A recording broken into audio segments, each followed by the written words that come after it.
Hey everybody, this is Silver Spook, and this is the Silver Spook live stream, and this is the video about Tik TKO'd, Tik Tok'd, Tik TKO'd. That's technical knockout if you're not familiar with your boxing terminology. And this is about the empire striking itself with the TikTok ban, and Americans turning red on Little Red Book. Yes. I apologize. This is going to be a little bit shorter, but I have things to do later on today. But it's kind of speaks for itself. TikTok is set to be banned as of January 19th, which is tomorrow. The United States government has passed legislation. Supreme Court has reaffirmed and verified that is something that can happen. And so it looks like the TikTok ban is set to go through, although there's talks about negotiations between there's talk about the possible Trump deal. The TikTok CEO was invited to Donald Trump's inauguration, which is also interesting. Yeah, there's a lot to say about this, obviously. But it's gonna be, it's gonna be interesting. I think it's gonna be interesting what happens. Well, I mean, everything's gonna be interesting. We have the Trump presidency itself. That's gonna be interesting. But also we're gonna have a whole new. There's a whole new ecosystem. There's a whole new world, really, that we're entering. I'm not gonna remember. I have a limited time, so just sticking to the point. Striking. I made this meme because basically this is ultimately what's happened. This is the big takeaway that I feel like is what everybody is. Well, I don't know about everybody, but many people are seeing right now, which is that United States oligarchy is. It's not really about the United States and China versus each other. There's I've seen some memes, and I've seen some content and material out there talking about that. That's the U.S. narrative. Is like this is about United States has a threat in China. We have to stop China. TikTok is taking users' data. TikTok is a Chinese company that's taking Americans' data. It's a threat to your security. It's a threat to your privacy. It's really like data and privacy is talk about data and privacy is just like Western. It's like it is Western like propaganda for its own population. Western oligarchy propaganda for its own population. There is, but every it's kind of like the free speech thing. It's like, like I need my data, and I need to control my data and control my privacy and all these kinds of things, and I need my freedom of speech, my freedom of press, my freedom of this and that. And it's like in like these are all like very vague and not well understood by the mass of the population that like to talk about those things, right? Because obviously the ability to, it's like in general, right? You want people like inside of your house snooping on exactly what you're doing at all times. Like you don't want somebody just butting into your business, right? That's like just in general. I mean, and so people like to it's kind of like how like when people talk about like communism is when everyone will come and take your toothbrush, right? And so we need to have private property so you can have your private toothbrush. I mean, it's like we don't want people. Obviously, it's not a world where everybody is just using each other's toothbrushes. Is not great, but that's not what is meant by people who want to have the policies under communism, socialism, etc.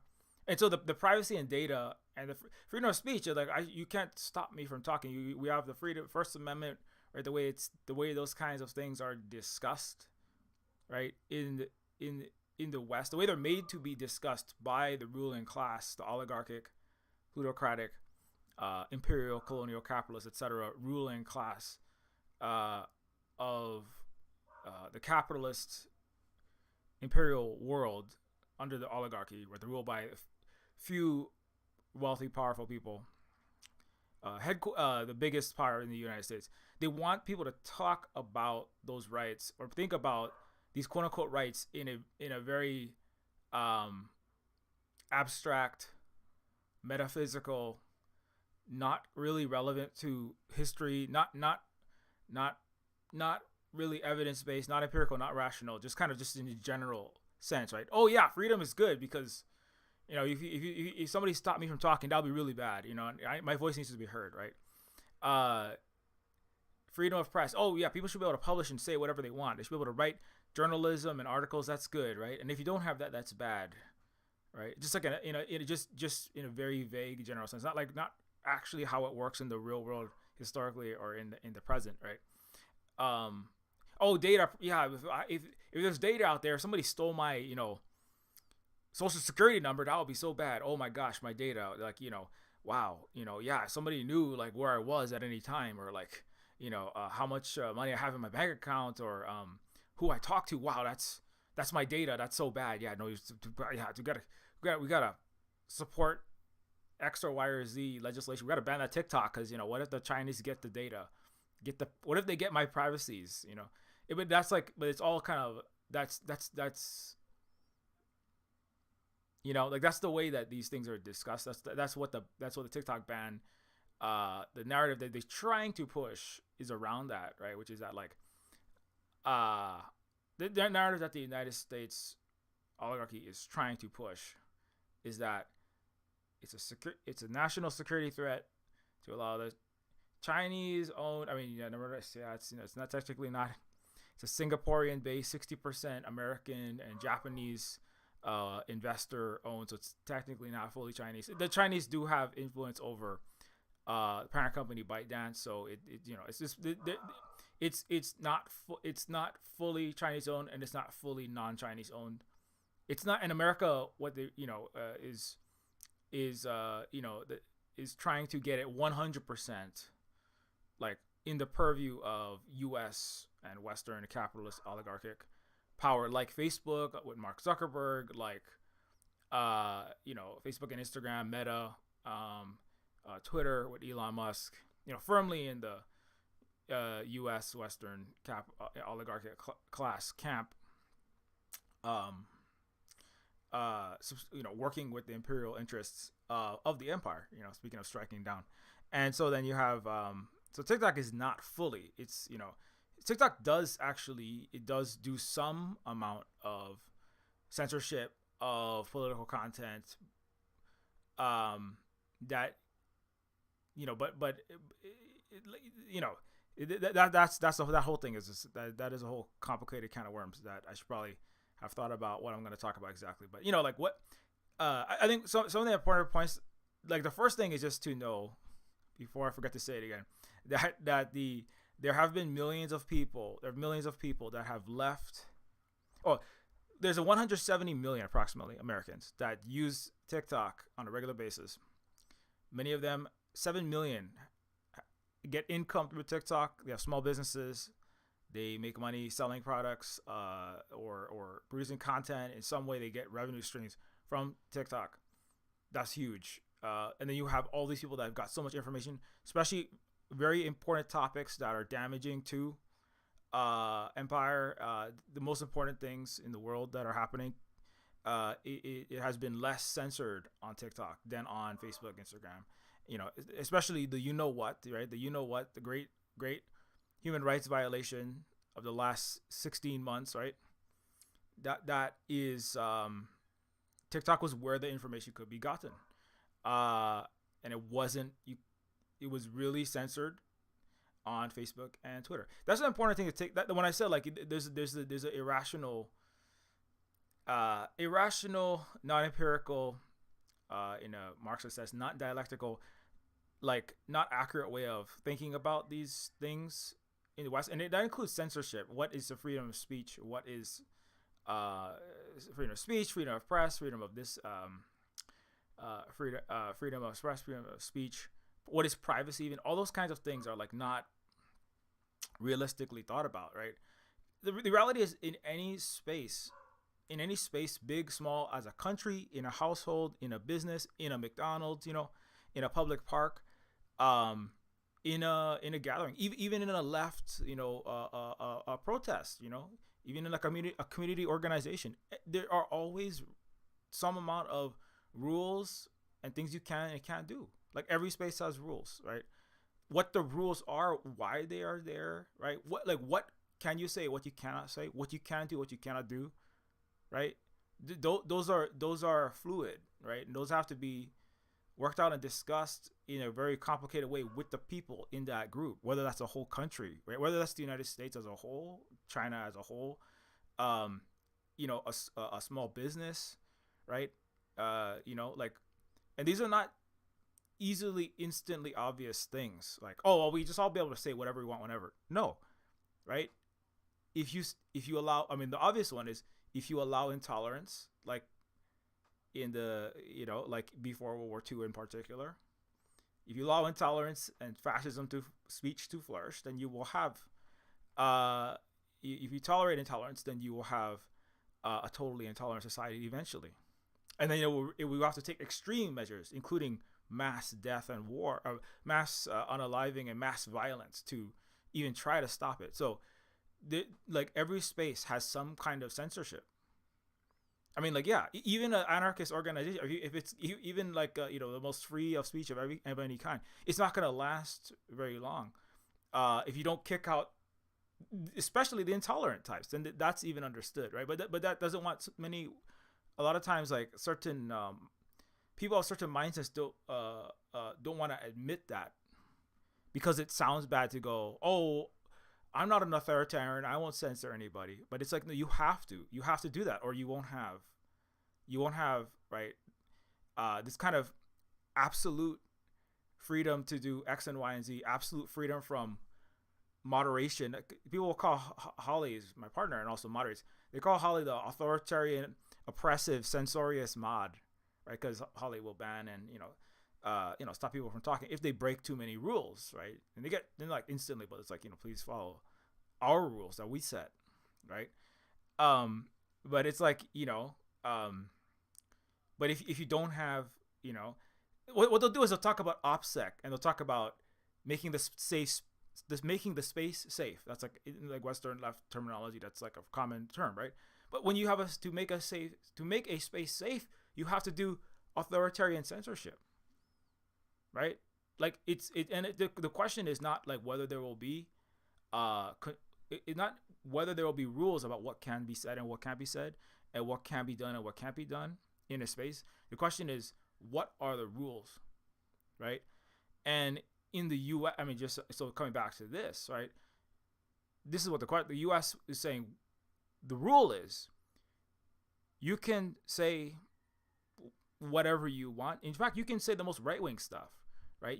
People got more banned more for like they allowed all kind of horrible right-wingers on Twitter, on Facebook, and all kind of just most racist, fascist stuff were said, and very little enforcement, right? And but if you said, hey, that's kind of, it was racist when X and Y Z happened, you as a non-white person could get kicked.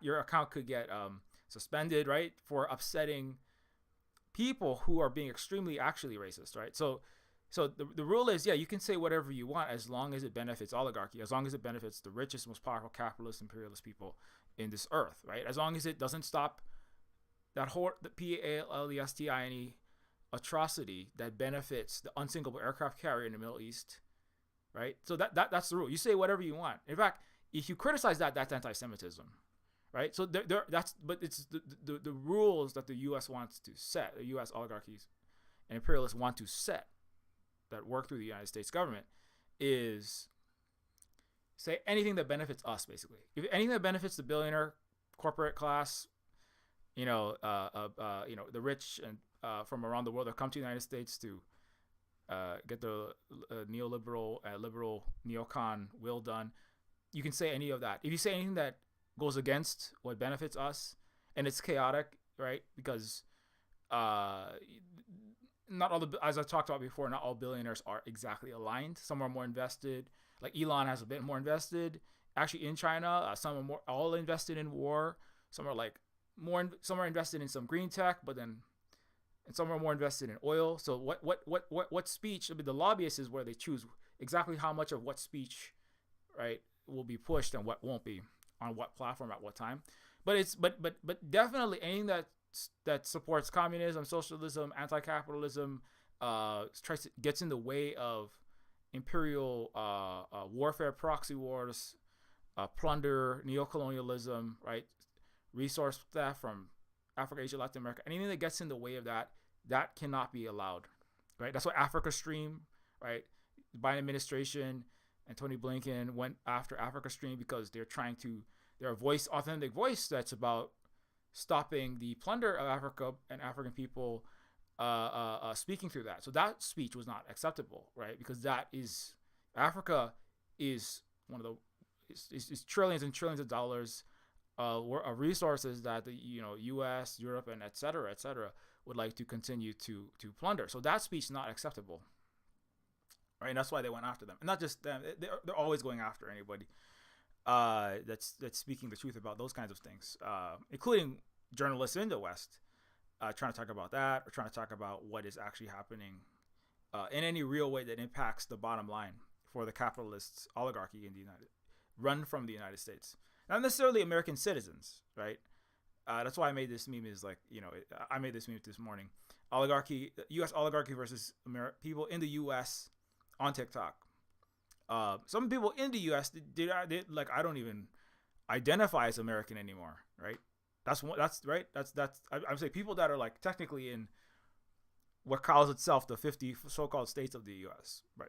Many white Americans who are like 7th generation American, like their great granddad, like knew Abraham Lincoln. They're like, I renounce my Americanness. I'm going to China. That's it. I'm done. I'm out. I'm like I'm reading Mao's little red book. I'm on Red Note. I'm on Xiaohongshu. F the United States. I'm done. I'm going to China. I'm going to marry a nice Chinese man or woman or non-binary person or what. I'm going to start my life there. I'm done. Right? Like that. That's like, I'm not joking. Like millions of young people, like school kids to teenagers, 20 tweens, 30 something, 95-year-old Americans are going, since I already started going there, let's go there. Because I only have 20 minutes. Xiaohongshu means little red book. Xiao is little, like Shaohu is the word that means common moderate prosperity in Chinese. It's also the policy that they have there, the people and their government to make sure everyone has a reasonable, decent amount of prosperity. In terms of the life expectancy, health, their food they eat, their living situation, their city, their parks, their country, their ability to take vacations. That's like, so everybody has a decent living, and as opposed to exorbitant prosperity, common moderate prosperity, as opposed to exorbitant prosperity for a few and mass misery for most, which is the Western system, globally and inside their own countries and their oligarchies like the United States. So the Xiaohongshu, right? It's interesting, right? Because Xiaohongshu means a little red book, right? Which is a direct harkens directly back to Chinese communist revolutionary leader Mao Zedong's small red book. He had a small red book. It's very short, as opposed to a expansive white tome of like I don't know, some Ayn Rand or some giant economics textbook you have to read in Harvard so you can plunder the earth. No, the little red book, or a very large text that you keep in some kind of elitist book club. And anyway, the little red book was a small red book that was designed to quickly educate people about communism and the problems of capitalism, etc., so that they could start a revolution that was spread throughout the countryside.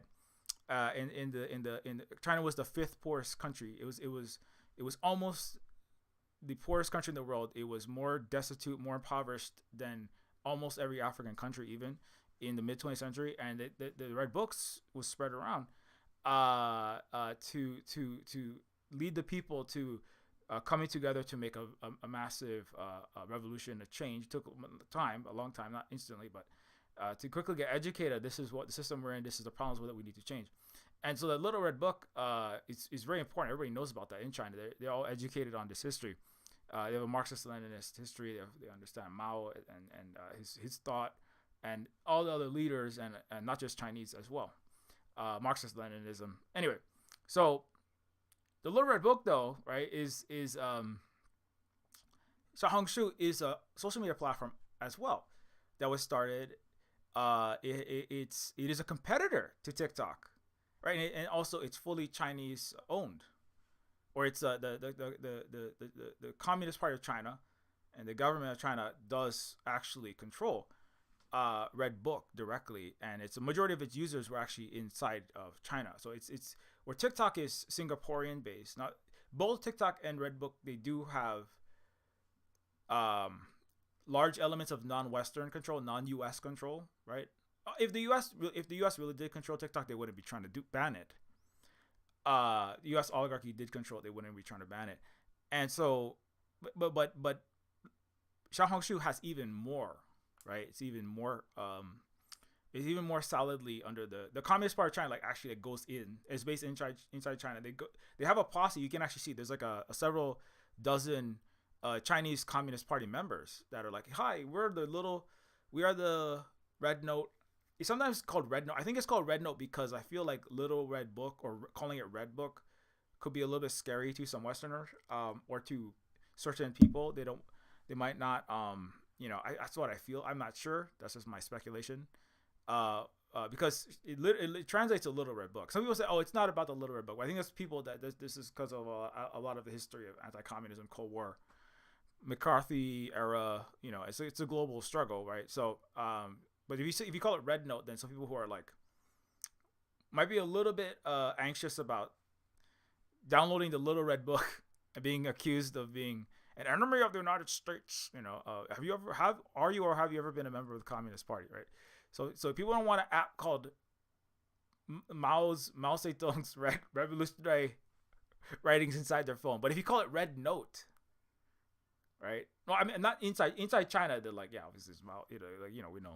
We know Mao, except for all the liberals in the mega coastal cities with their familial wealth and the descendants of Hong Kong compradors. Everyone else is basically like, yeah, of course, we all know who Mao is.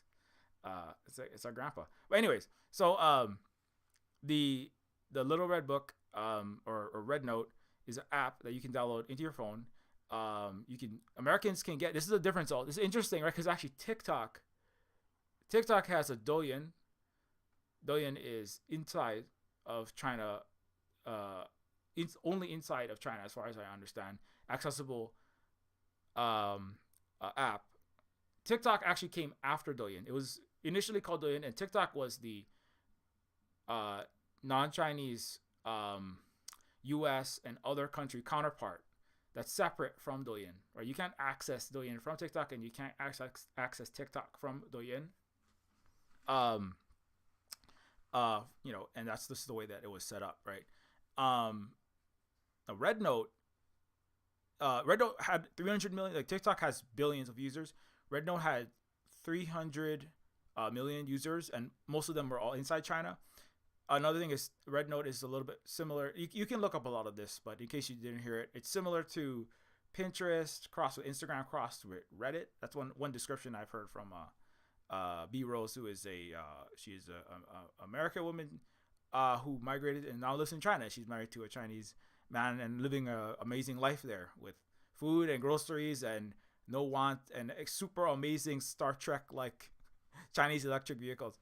And she's very happy there. And she said it's similar to Reddit, Pinterest, and it's 70% or more women using it, especially young women, 40 and under women. When I'm on it, I signed up for it, and when I looked down, I recommend anybody just sign up and look for it. Look at it, by the way. Just browse through it. It has a lot of Pinterest elements. It's not just video. Like TikTok is just video. short form video. But Red Note, you have people asking questions, right? You can ask like, "Hey, American friends, um, how is your grocery costs and your healthcare costs and housing costs?" And then you see like mountains of Americans be like, "Oh my God, I 90% of my income goes straight to rent.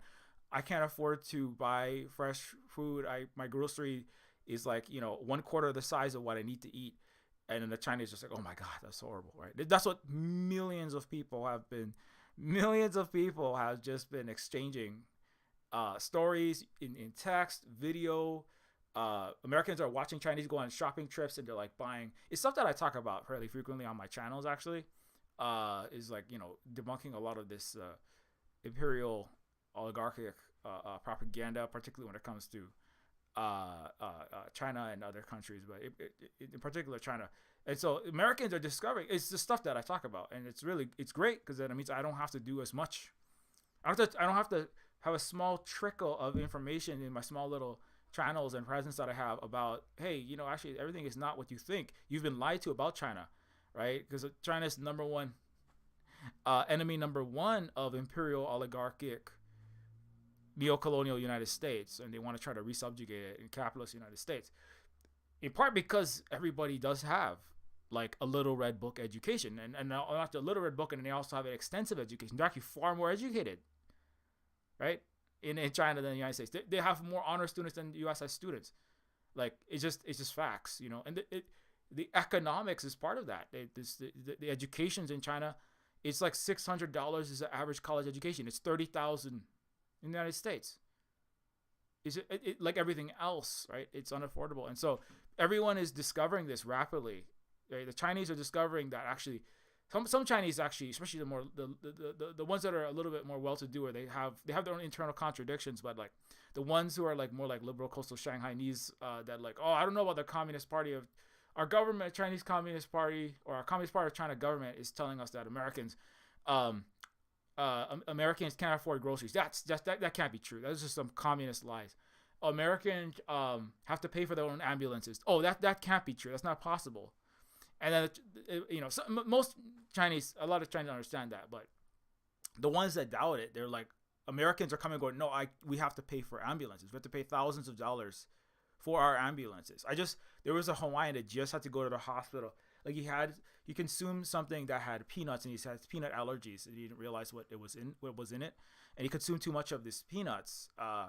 And he just like right in our area, and he said, like, you know, because Hawaii is an illegal U.S. occupation. It's a fake state colony, but we have to operate under this U.S. foreign occupation rules, like paying for your freaking ambulances.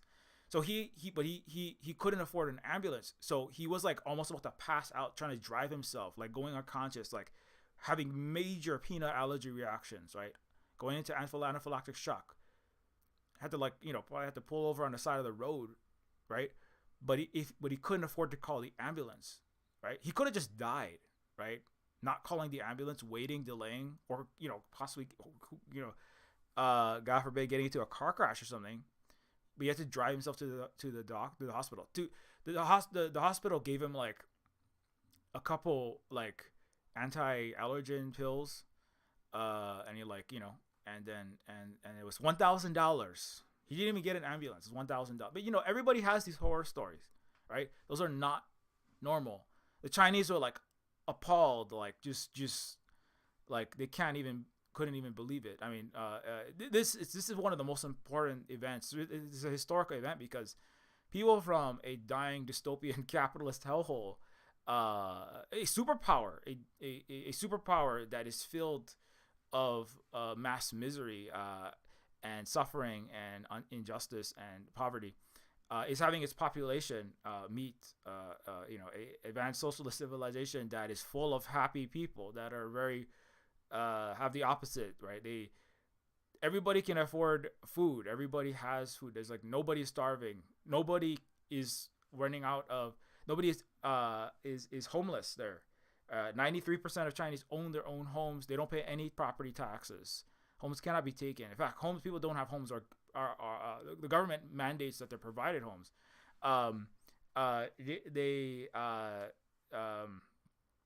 College is $600. The average food costs is like 1/7 or less to what the Americans have to pay. The average, what do you name it? The healthcare, it's like $1 for a visit. If you take an ambulance ride, it's it's you don't even pay for it in most cases, right? It's just nothing. Um, the college wise, it's just across the board. They don't have mass shootings. They don't have school shootings. They don't have they're not struggling with mass shootings, school shootings. When there's disasters, it immediately gets everybody gets rehoused in 48 hours. The last earthquake that happened in the Xizang region, everyone was rehoused in like 48 hours. They rebuilt all these structures, right? I talk about this frequently, so I know this is not really news to people who probably follow me, but it's what's important is that Americans are learning, right? Because not everybody has access to that kind of information, even if you're on TikTok.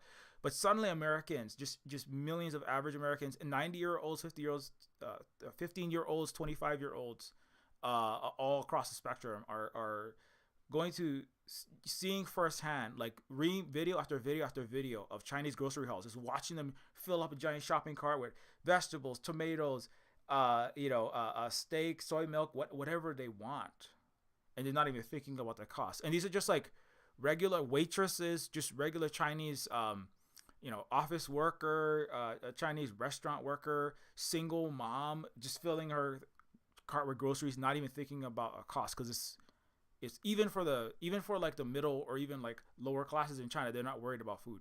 They're not worried about spending too much on food, healthcare, housing, university, college, all the things that are the biggest worries in America. Insurance, they don't have like huge extractive insurance problems, right? Everyone loves Luigi Mangione. It's like when I first logged into Redbook, it's walls of fan art cartoons of Luigi Mangione. It was like Luigi Mangione. There's all kinds of fashion stuff. Chinese sending out hearts to people suffering from LA fires, and then American refugees. They call them TikTok refugees, but as it was said, Xi Jinping said, let's call it the village members of the global village, because that's not really fair to the actual refugees, which is true. Actual refugees under U.S. imperialism is a far worse situation to be in than having your social media app banned, right? The American migrants, digital migrants, or whatever you call it, not really migrants either, but digital platform jumpers, right? They are village members of the new global village in Red Note. They are rapidly, they're asking for help. They're learning Mandarin. TikTok was the number one. Red Note was the number one app in the United States. Second to that was Lemon8. Lemon8 is also ByteDance owned app. The top 4 one day were all Chinese apps, all Chinese owned apps. All of them. People are not flocking back to Meta, Facebook, Instagram, and Twitter, and those kind of platforms because they're horrible. It's full of AI generated schlop. It's the algorithm is terrible. It's full of right wing, racist, just gross bigotry. Full of scams, hate, marketing, just irrelevant things people don't want to see. Algorithms broken. They're not. U.S. and the capitalist West and their oligarchies and all of the big techs and the FANG. They show no interest in fixing any of this stuff. They just want to collect rents and hire more cops and military to beat people up to extract these rents as they keep rotting to death. They're just falling apart. I should wrap it up because I gotta go because I have a birthday stream later on today. But anyways, so that's the big thing though, is that all of that is it is a massive self-ode, as many people have pointed out. Americans are learning Chinese. Mandarin is the number one app, 200+% increase on Duolingo this week, right? Germans and Australians and New Zealanders are also migrating to Red Note, and they're going, oh my God, even European and American vassal, Western, good vassal cannon fodders of the United States, like Europe and Austria, Canada, etc., are moving to a Red Note, and they're going, wow, this is like, I didn't realize I was so lied to about China. I saw a Canadian man saying, oh my God, everything they say about Justin Trudeau is a puppet of China, and that's bad. Not that Justin Trudeau is good, but like, you know, China is the worst, and China is controlling us, and China is full of evil, deceitful, uneducated communist zombies or communist thugs, and they're all impoverished. Everything is bad there, and everything is a lie. It's a Canadian, like 67-year-old guy, right? Everyone of all ages is starting to learn these things. And not just in the United States. That's another important factor. Um, South Korean, Japanese, even, I mean, South Koreans actually, they have a free. South Koreans are going on vacation. They call it the weekend. They call it the Chinese weekend, where they go over, right, from South Korea to China over the weekend to experience, to have a even more advanced civilization than what they have. That's suffering under horrible upheavals with the Yoon fiascos. The president who declared martial law, a very unfree thing to do, trying to start a imperial proxy war with North Korea that would cause millions of deaths. It would be horrific and bad, and it would cause problems in China. But it would sell arms dealers weapons from that headquartered in U.S. Wall Street and Washington. So anyway, so everybody's learning about all of that. Everybody's rapidly learning Mandarin, learning about China, learning about the reality of what is happening inside of China, that the Chinese are very kind, they're very generous. They like, there's been so much racism against them, and say, get out of our country. That's what they're told in America a lot of the time. It's just a long history of this anti-Asian xenophobia, yellow peril, that they've had to suffer. And now the Chinese, they joke and they go, it's time for me to tell you. And they're just, no, I'm just joking. Welcome our new American friends. Please have a good time. Learn here. Chinese are telling Americans, like, you deserve to have food. You shouldn't have to choose between eating peanut butter, only peanut butter and bread, or just bread, or paying your hospital bills. That you shouldn't have to die waiting to get necessary medical care. That's like, you don't deserve that. You need, like, I know that's the Chinese are telling Americans, I know this is what is happening, but you deserve humanity. You deserve to be cared for. And Americans, like, don't hear that, right? That's not, American is like, if you have to pull yourself up by your bootstraps, right? If you suffer, it's your personal individual failing. If you are in poverty, if you don't have all your needs being met, it's because you didn't work hard enough, you're not educated enough. And so the Chinese, right? They're going like, this is not true. That's not true. This is false. I seen a young Chinese a Twitter account who said, I was mistaken about many Americans. I interacting directly, I had assumed some false things about them, like, that it's just because they are suffering because they have poor work ethic. Americans don't have enough. They're lazy, poor work ethic. They're duplicitous. They're just not doing enough. They're not doing it right. But it's actually like Americans are working even more than the Chinese on average. Like, they're working. The Chinese don't work 2 jobs. It's like the Chinese are like appalled. You're working 2 jobs? Why would you work 2 jobs? Your children work? One Chinese person said, child labor cannot be good. How can the children make a good worker, right? But that, like, right? Because all these forced child labor, forced labor, all that kind of stuff. This is all the Western propaganda that's rapidly being debunked. It's trillions of dollars, decades of post-World War II imperial U.S. Western propaganda against China and the communism, Communist Party of China, the Chinese people in general, right? All that stuff. The U.S. put $1.6 billion. The U.S. government passed $1.6 billion just to fund anti-China propaganda this year, right? All that's all being debunked, right? With one self-owned, the United States oligarchy, the U.S. imperial capitalists caused this blowback to themselves by threatening to ban TikTok. Everyone is flooded over, so that's the best part of this. It's like, it is a source of infinite joy. This is like, there's like, I saw millennials and Gen Z going like, most events that we live through are just like nightmare after nightmare after nightmare. It's like, oh my God, it's a giant wildfires. Oh my God, giant LA fires, right? There's this huge mega events that are all bad. Climate change is destroying our, huge climate change problems. We have a song of, ice and fire. I mean, I make dystopia, so it's great for my, fiction writing It's mostly becoming nonfiction, sadly, for the world. Um, but like it's like, oh my god, another horrific war that was started. Oh my gosh, there's a GENOCIDE happening. This is horrible. And like, right, I'm being bombarded by live stream war crimes for the last 16 months, right? Everything has been like really bad, huge world shaking events. But like, this is like a huge, like, unprecedented, extremely good event, right? That is happening right now. That's what a lot of people are saying. It's like where like people are being connected. People are having the wool pulled off of their eyes. People are like, particularly people in the West, that just like realizing so many things were false, that they were told were false by their government, by their bosses, by their leaders, by their business leaders, political leaders, things that they just they never thought to look into. And it's like, so that is and many people are making changes. I just saw somebody. The Chinese are offering 50,000 free college tuitions for Americans to come and study for free college in China. I just one of the updates I just saw. Even if you don't get the free deal, it's $600 a year. Again, 30,000 on average in the United States, right? We all know the problems with student debt, right?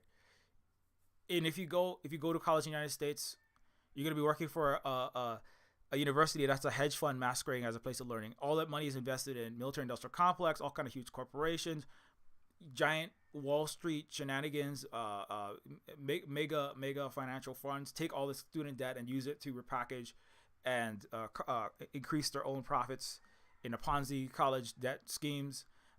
Funds GENOCIDE, right? A lot of that money goes straight into, right, as we watch college campuses beat up all the protesters. So when you go to school in Chinese university, Chinese college, you're just paying for the college education, right? You're not.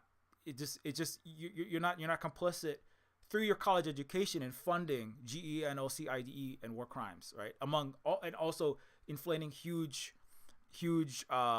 capitalist financial firms, banks, and their executives coffers, money. People who don't need more money getting more and more money, weaponizing debt as a vehicle to further hoard wealth and hoard power to themselves in the Western-based financial firms. So, and that's because they have a communist party that controls like everything. The ability for for colleges to they don't allow these bubbles to happen. If the bubble does happen, then they quickly go after it when it's needed. Like the property bubble. Houses are for living and not for making money. That's part of how every Chinese person is not worried about housing, right? They're not worried about housing because the government says the property is getting out of control. It's getting too expensive. There's too much speculative profit-making activity in the housing sector. That's it. And then that's what happens, right? They put this rule. All of the big landlords, Americans were screaming, Western billionaires around the world, BlackRock, Evergrande, these huge firms, they're all like crying about it, right? And then Chinese, like as Eileen Gu in the Olympics said, cry about it, because that's another, coming back to earlier, right? Every organization, big, small, of any size, of any kind, has rules, right? Who makes the rules, right? The rules in China, it is the people's government, actually, not just in name, right? Because, right, the U.S. is supposed to be by, for, and of the people. No, it's by, for, and of the rich, obviously. Everybody kind of knows that. People like flap their mouth about, oh yeah, it's we the people, we voted for their party, blah blah blah, right? How many? I don't want to bring that Princeton study out again. I know I bring it out on the stream every other day, but 99.5% of all policy or more is directly decided by the rich, not by what the people want. Statistically, empirically proven by Princeton data analysis. So, American pro U.S. pro capitalist U.S. elite Ivy League schools prove this. So, but that is actual. That is the socialism with Chinese characteristics. That is the Communist Party of China in action, which is that the people the people need houses, and so the government responds. People need houses that are affordable, and the inaffordability is a problem to accessing that in that system, and so the government says no, and it fulfills the will of the people, and that's why the Communist Party of China has, and the government of China has, a 90+% approval rating, right? Mexico also has an 80% approval rating because the Mexican government under Claudia Sheinbaum is increasingly doing what the people want, right? Increasing housing, increasing education, lowering retirement age, all the stuff that people want, right? And the people need, people ask for, right? Is actually doing the will of the people. So, that's the rule, and so the rules are set, right? And the capitalists in China will go, that's authoritarian. You're authoritarianly stopping my free market, right? You see, that's where the word free, the free should just be abolished from the English language. It's a nonsense word, really, right? It's like, what does that mean?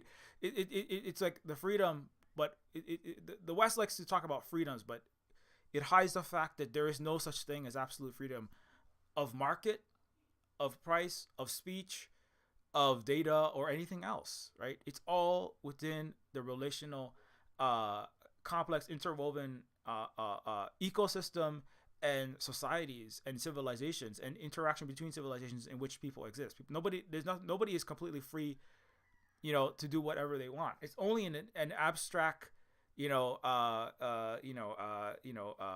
fictional world, and the Western mind is the one that lives in fiction. Capitalism is a fiction. Itself is a fiction, as it's not a success story. It's based upon mass disinformation, and it itself has not been successful, and it is based upon masses of people not having access to the reality of the situation, literally to make investments, in order to speculate and in order to make money in the stock market, you have to have asymmetrical information to everybody else, right? You have to know, like all of Congress, that Amazon and Zoom are going to go up because, like in 2019, because COVID is about to blow up, right?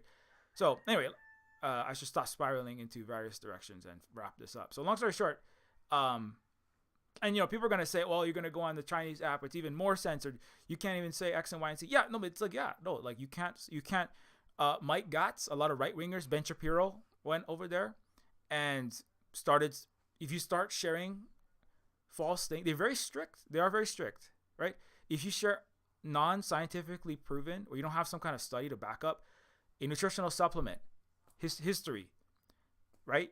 If you can't, if you don't have empirical evidence, like this is Red Note is like actual, rational, educated,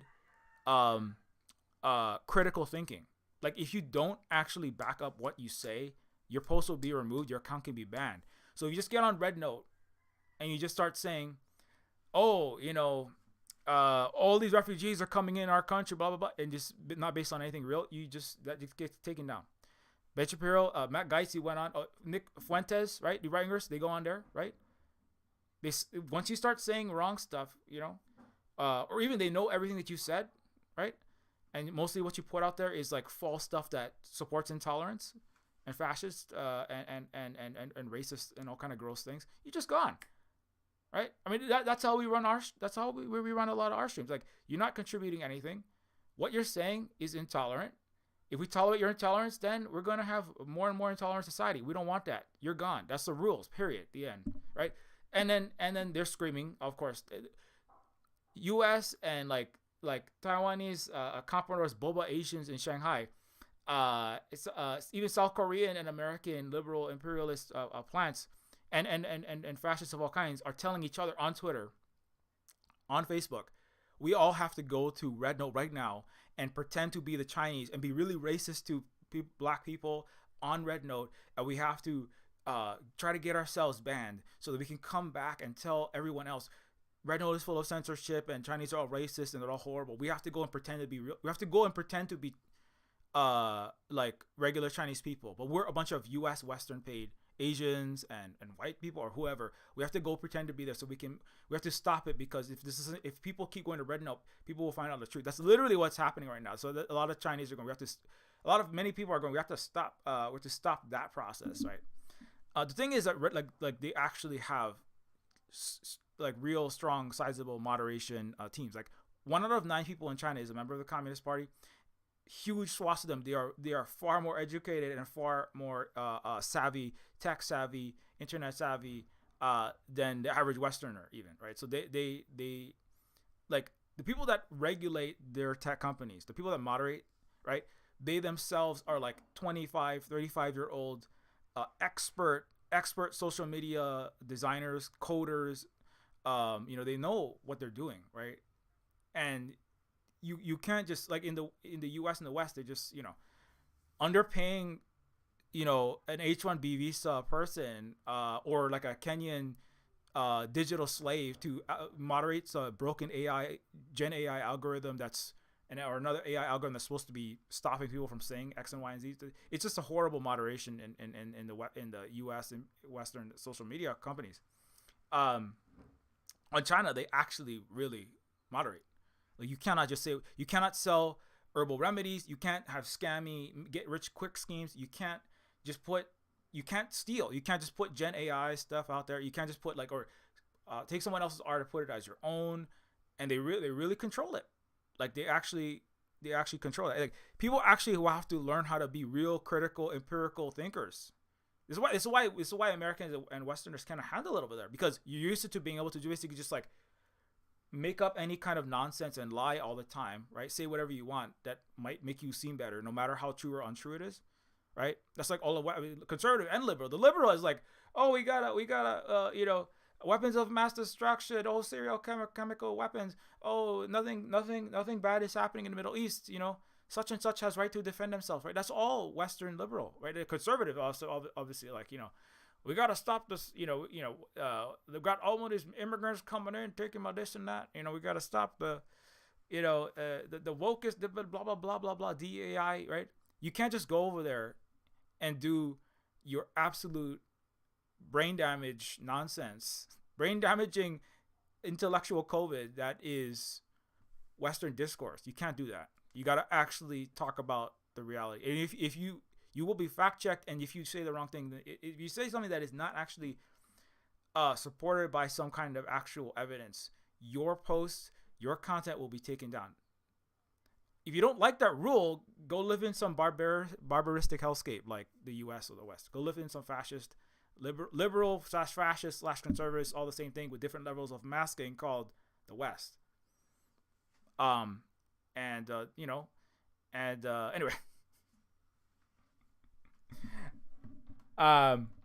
Hey, what is up? I gotta go because I gotta start my birthday stream soon. But whoa, we got so many people on here. What is up, Big Teal? And what is up to Grant? Thanks everybody for stopping in.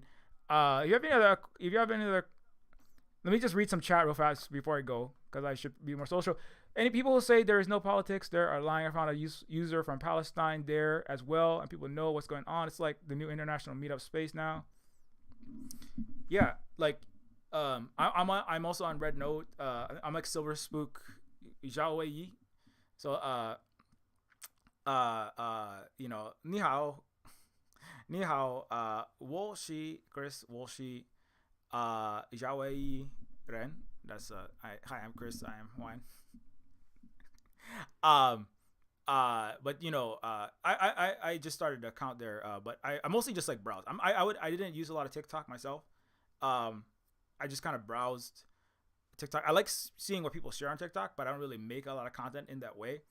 I do have a Red Note. I am on there when I'm just browsing through there though, and seeing what people are saying and talking about. It's all super in actual international community space. I just saw like Ibrahim Traore post about African decolonization. That was like the first thing I saw, like actual African decolonization with the AES. I've talked about them recently, I think, on this stream. That are taking back control of their countries, right? They're having it's very Little Red Book, Mao Little Red Book, Xiaohongshu activity actually in Africa. Like, I mean, the actual Little Red Book, right? And those, so the African representation there's like people are saying, oh, there's no LGBTQ plus content. Like, Holly and I are both, LGBTQ plus people. By the way, if you just search for LGBTQ you're not gonna get a lot, because guess what? LGBTQ is American. It's English series of words made into an acronym. That's not what they use there, right? They have lots of gay and other queer content on the Shaohongshu Little Red Book. It's just not labeled as that, right? And they have a different, like, their whole different culture, and people should be respectful of other people's cultures, and all but yeah, they have lots of it. The first thing I saw was a gay hip hop, two guys doing, and actually it was and one of them was black, right? So racism, what? Anti-LGBTQ plus on Shaohongshu, what? And in China, like, it was like, that was the first thing, was like a gay hip hop dance video. They're like, it's like a viral dance video they were doing together. That's like stuff is all over there. There's lesbian stuff. There's like Holly has a whole thread with like all of this content that's there, and it's used. It's like LE. There's different terms you use. It's like most people talk in Chinese, right? So that's Mandarin. You have to know the Mandarin for that to if you want to go straight to that content. But the imperialist Westerners and their compradors are rapidly trying to share as much. Again, the same thing, right? Just make up lies, right? Just make up lies and just spread them all over the place on Twitter, Facebook, mainstream Western media. People are moving to Red Note, but at what cost? Everyone is going to be forced child laboring inside of a anti-LGBTQ plus camp or something. It's like all kind of nonsense, right? It's literally the ability to live. People don't realize how bad, how destructive living in total free, quote unquote, free speech society is, because all of that stuff just keeps flowing around. Whoever has the most money has the most ability to spread, right, through the corporate media that they own, all of those lies, right? Like, literally, the reason why Americans are suffering so badly and not getting liberated, believing that China and the reason, that the Americans are in such a bad state economically, politically, in terms of hate and needless violence and all these things in their own society, is because of an excess of the quote unquote free speech, right? But it's only freedom for the people who have the most money and the most power in the society to keep spreading it around, and there's no control of that. And so people just keep getting their minds warped and believing wrong things, stopping them from making the changes they need to be making, right? So it's actually freedom from poverty and freedom from persecution, oppression, and poverty, and freedom of speech. Those are in conflict, right? In that sense, if you have total freedom of speech and you let the intolerance be tolerated and let lies and the biggest, most bombastic liars go to the top, that is going to lead to an impoverished society with people's needs not being met. It's the U.S., right? That's the U.S. right now for sure. But it's not just the U.S. right now. That's historically the colonial capitalist Western world has always had mass underclasses. I mean, the Tale of Two Cities, Dickens. I mean, Century of Humiliation. I mean, that's the whole country that was humiliated, so the tiny little minority of Europeans and some Americans could be rich, right? And it was about free markets, and it was about free speech, and the free this and the free that. Like, the world and society always has rules, and the rules need to be enforced. And the belief that you can have a world with no rules ever and do and say whatever you want is what leads to one of the worst, probably the worst outcomes possible, which is an imperial capitalist world full of their pet fascists. Liberal imperial capitalists making all the money, living in a handful of private mansions, as all of their fascists around the world go start mass proxy wars and invasions and coups, and then behead people in Syria, right? Or go try to do Nazi Germany again. It's called Ukraine. That is the world of absolute freedom. You don't want that world. It's not a good world to live in. I don't think people want to live in that world anymore. Many of them.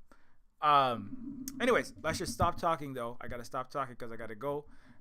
I hadn't even filled out my profile or anything. That sounds very algorithm friendly. Yeah, but anyways, so do sign up for it. Do check it out. Learn a lot of the truth. Talk to some actual people from that part of the world that you have not heard about. It's 1/5 of the freaking planet. There are more Chinese than all of the United States, Europe, Australia, New Zealand combined. Okay, so you should learn about these people. It's very important. It's very important, and it's a great thing. This needs to keep happening. This is like one of the best things to happen.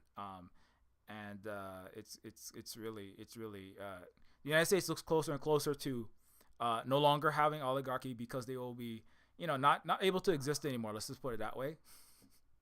If the situation continues to move in the direction that it's moving. If you'd like to support us, don't forget you can give us direct support through Ko-Fi at ko-fi.com/silverspook. At ko-fi.com/silverspook, give us a one-time donation, help us keep on doing this content creation and YouTube channel, video making, among other things.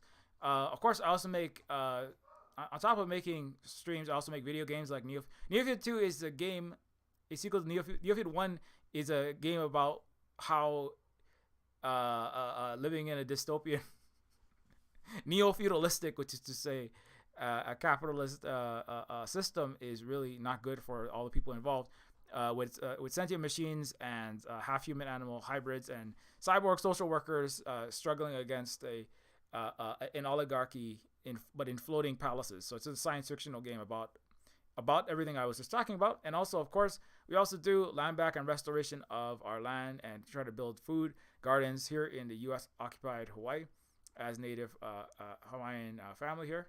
And also I do game interviews with my fellow game makers, and we're going to do another stream today on the Twitch for my birthday. My birthday is it's just the not necessarily the day of my birthday, but it's my birthday stream, and it's gonna happen later on. And we're gonna talk to Big Teal, among other people, I think, and it's gonna be really fun. And but also everybody will learn something, I think, from all these really cool educators. We have multiple college professors that are always on the SilverSpook stream, frequently on the SilverSpook stream, or ex-college professors because college didn't pay them enough to exist in the United States. If you'd like to become a SilverSpook Patreon member, you also get access to SilverSpook Discord, SilverSpook University, which is SilverSpook University. If you can't get to Chinese University and pay $300 for world-class education per year, unlike $30,000 for like subpar garbage, you can also sign up for SilverSpook University, which is only $1 per year. So it's SilverSpook University, the only university cheaper than Chinese University.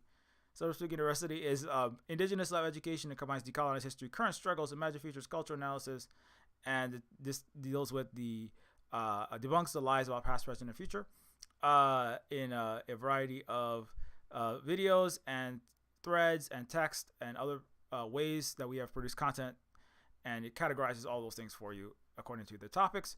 And you can also grab the games like Neofeud on Steam. Neofeud is again anti-capitalist, anti-imperialist cyberpunk adventure game of a homeless social worker and a ex-con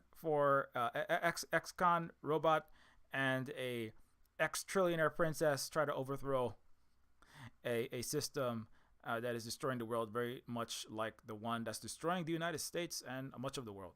And it's called Neofeud. And it's also a game that if you have a second to leave, even a very short review, don't forget to leave a review on Steam if you liked it, because it helps us get the game discovered. Speaking of Little Red Books and our East Asian friends who read the Little Red Books, I made a game with our communist Vietnamese friend Luna Oi, neighbors to China right there. And it's a game about kicking capitalist colonizer butts out of your sovereign country. You know, it's kind of like kicking... Did you ever want to kick Nick Fuentes? Did you ever want to kick some crappy right-winger out of your space? You know, the way that China in Little Red Note is kicking out Ben Shapiro. Did you ever want to do that? You can do that in this game, Decolonators, which is a game about that, kicking them butts. And also, of course, you can do again in Digistar, several other games. And Woman is a book by Holly, who was raised in right-wing evangelical Christianity, and it is a critique of that through the eyes of Mary within the Bible. You can follow at SilverSpook Games at wandering.shop and or at SilverSpook Games at mastodon.social, on the blue sky at the at SilverSpook Guy at silverspookgames.bsky.app or at silverspookguy.bsky.social. Sorry, .social, not .app. You can also follow at SilverSpook. You can also follow SilverSpook Guy on Twitter, and of course SilverSpook Games for the games related stuff, and Holly at allergic to. Well, you can follow Holly at allergic to blue, writer, producer, moderator, and more. Married to myself. I don't know how to get to Red Note from my computer, unfortunately. So I don't think I can access it. I am on the red note though, and I think Holly is as well. Holly is definitely as well. Where is that? Yeah, here is it. There you go. 95649586086. There you go. Put that in. You follow me on Red Note. An actual based app that kicks out the people that need to be kicked out and has actual evidence, rational, critical discussion, as opposed to just a bunch of, AI generated garbage and hearsay. Anyways, you can also thank you very much. I'm sorry. I should also thank these people. Thank you so much for your support on Patreon. Without your support, it's hard for us to keep doing this work. So thank you so much for your continued support. And yeah, again, I'll be on the Twitch at around 7 p.m. Eastern time, or in about 1 hour and 1/2 from the stream, to hang out with a bunch of really cool people. You will learn a lot, I'm sure. Our native, another indigenous friend from the northeast of so-called Canada, a Mi'kmaq native North American person. Leaping Larry will be there as well as several others, and Big Teal. So we hope to see you there. And until then, keep your mirror stage polished, be excellent to each other. Get your little red book. Get the digital red book as the Empire strikes itself in the